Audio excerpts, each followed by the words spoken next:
Tengo una pregunta que siempre me ha molestado. La Biblia dice que hay un solo Dios, pero en otras partes de la Biblia, Dios es tres: Padre, Hijo y Espíritu. ¿Cómo puede ser ambas cosas? Sí, esta es una pregunta que ha desconcertado a las personas durante miles de años. Y aunque no podemos explicarlo completamente, creo que podemos entender mejor lo que no podemos entender completamente. ¿A qué te refieres? Piénsalo así. Aquí hay un plano bidimensional y aquí hay un objeto de 3 dimensiones que pasará a través del plano 2D. Ok, está bien. Desde esta perspectiva, el objeto 3D está arriba y abajo del plano. Ahora tiene sentido. Pero imagina que eres una persona 2D atrapada en el plano 2D. ¿Qué es lo que verías? No lo sé. ¿Qué es lo que vería? Bueno, se vería así. Oh, sí, ok. Desde esta perspectiva parece imposible. Es un objeto, luego dos objetos y luego tres. Pero en realidad todos son uno, solo que no de una manera en que puedes entenderlo. Ahora, tomemos esto como una analogía visual de cómo experimentamos a Dios. La Biblia dice que Dios es trascendente, un ser divino a través de quien vivimos, nos movemos y existimos. O como dice Dios, yo soy. Está bien, pero yo vivo aquí en este universo, así que cuando Dios aparece tendrá sentido en algunas maneras, pero en otras maneras romperá mis categorías. Exactamente. Esto sucede todo el tiempo cuando las personas se encuentran con el Dios de la Biblia. Así que observemos primero cómo sucede esto en las escrituras hebreas. A través de las escrituras hebreas, Dios aparece de maneras complicadas que no encajan completamente con nuestras categorías. Una manera común en la que esto sucede es con los atributos de Dios. Un atributo es una manera de describir cómo es algo. Por ejemplo, una pelota de fútbol es redonda o Dios es sabio. Sí, genial. Tomemos la sabiduría de Dios. El libro de Proverbios dice que Dios creó el mundo por medio de su sabiduría, pero también hay poemas en el libro de Proverbios que describen la sabiduría de Dios como una persona, un colaborador a través del cual Dios diseñó el universo. Entonces, ¿Dios se convierte en un personaje separado? Sí, esto también sucede con la gloria de Dios, que a veces aparece como una figura humana en un trono envuelto de fuego. O considera la palabra de Dios, la cual Él puede hablar a las personas, pero a veces su palabra parece ser una persona. Espera.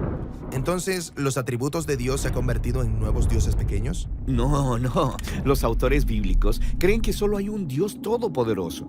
Pero se sienten cómodos hablando de Él como de diferentes personajes. Sí, esto es parte de la forma en que los autores bíblicos representan la compleja identidad del único Dios. Son atributos de Dios y también son distintos de Dios. Distintos de Dios y también Dios. Sí, una vez que aprendemos a identificar esa manera de hablar sobre la identidad de Dios, comenzamos a verla por toda la Escritura. De hecho, la encuentras en las primeras oraciones de la Biblia que mencionan al Espíritu de Dios. La primera línea de la Biblia es bastante familiar. En el principio creó Dios. Pero sigue leyendo. ¿A quién vemos en la creación moviéndose sobre las aguas? Al Espíritu de Dios. Sí, el Espíritu de Dios se refiere a la presencia y energía personal de Dios con la que podemos interactuar aquí en la creación. Entonces, ¿la Biblia puede referirse al Espíritu de Dios como distinto de Dios? Distinto de Dios y también como Dios. Es el Espíritu de Dios. Aunque esto suena extraño desde nuestro punto de vista, es esta complejidad lo que los autores bíblicos están intentando que logremos ver. Entonces, hemos hablado de los atributos de Dios y del Espíritu de Dios. Ahora hagamos una última parada explorando la compleja identidad de Dios en las escrituras hebreas con el personaje llamado el Hijo del Hombre. Así que en la Biblia hay un solo Dios a quien las personas deben adorar, lo que hace que esta historia en el libro de Daniel sea realmente sorprendente. Daniel tiene un sueño acerca de una figura humana llamada Hijo del Hombre, lo cual significa un miembro de la humanidad. Y Daniel sueña sobre este humano siendo levantado en una nube y luego aún más alto. Hasta el espacio de Dios. Sí, y luego este humano se sienta a la derecha del trono celestial de Dios y toda la humanidad adora a este humano al lado de Dios. ¿Un humano donde esperamos ver a Dios? Sí, este humano es parte de la identidad de Dios. Esta visión trata sobre la esperanza culminante de toda la historia bíblica. Dios y la humanidad se hacen uno para poder gobernar el mundo, juntos como uno. Entonces, el Hijo del Hombre es distinto de Dios y es también Dios. Exactamente. Entonces piensa en todo lo que hemos observado. En las escrituras hebreas, la identidad de Dios es compleja. Entonces, cuando los seguidores de Jesús se encontraron con Dios como Padre, Hijo y Espíritu, ellos ya tenían categorías sobre cómo estos podían ser el Dios único de la Biblia. Está bien, hablemos de eso. Ok, en el Nuevo Testamento se nos presenta a Jesús de Nazaret y Él es humano, pero también mucho más que eso. Su manera favorita de referirse a sí mismo era el Hijo del Hombre. La figura en la visión de Daniel. Y se dice que este Dios complejo se hizo humano para unir a otros humanos con Dios. Ok, entonces los evangelios describen a Jesús como completamente humano. Y también como Yahweh, el Dios de Israel. Jesús iba diciendo y haciendo cosas que solo Yahweh puede hacer, como perdonar pecados o calmar aguas tormentosas. Entonces, ¿están diciendo que Jesús es un humano distinto de Dios y también Dios? Sí, eso podría sonar como una locura, a menos que hayas estado leyendo las escrituras hebreas que te prepararon para eso. Y luego mira esto. Los primeros seguidores de Jesús, los apóstoles, hablaron de su identidad utilizando el lenguaje de los atributos de Dios. Llamaron a Jesús la gloria de Dios, o el apóstol Pablo que llamó a Jesús la sabiduría de Dios, o Juan que inicia su evangelio llamando a Jesús la palabra de Dios a través de la cual el mundo fue creado. Y luego él dice, la palabra de Dios estaba con Dios y era Dios. Ok, ya entiendo lo que están haciendo y hace que me duela la cabeza. Totalmente.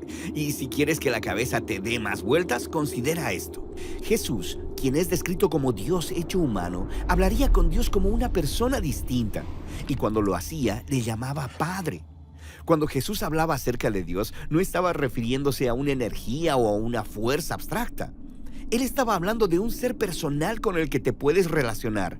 Hay muchas imágenes personales de Dios en la Biblia: gobernante, creador, juez. Pero Jesús consistentemente se refirió a Dios como mi Padre. Jesús experimentó a Dios como una fuente de amor infinito. Él dijo, mi Padre me ha amado desde antes de la fundación del mundo. Aparentemente Jesús conoció al Padre como un ser eternamente centrado en los demás y como dador de vida. Sí, como en la historia del bautismo de Jesús, cuando el Padre dice desde el cielo, este es mi Hijo amado. Y luego sigue leyendo. En esa historia, la persona que trae el mensaje de amor del Padre al Hijo es el Espíritu de Dios. Hemos hablado ya acerca del Espíritu de Dios. Aquí en la creación, es a través del Espíritu que interactuamos con lo divino. Sí, y lo mismo era cierto para Jesús. A través del Espíritu, Él experimentó el amor del Padre, pero no terminó ahí. Jesús prometió que a través de Él, el Espíritu saldría y compartiría el amor del Padre con toda la humanidad y con toda la creación. Así que puede parecer que existen tres dioses distintos, pero de alguna manera que trasciende a mi forma de ver la realidad, ellos también son uno. Sí, pero esto no es solo un rompecabezas filosófico. El punto es conocer y ser conocido por este Dios para poder participar en su amor.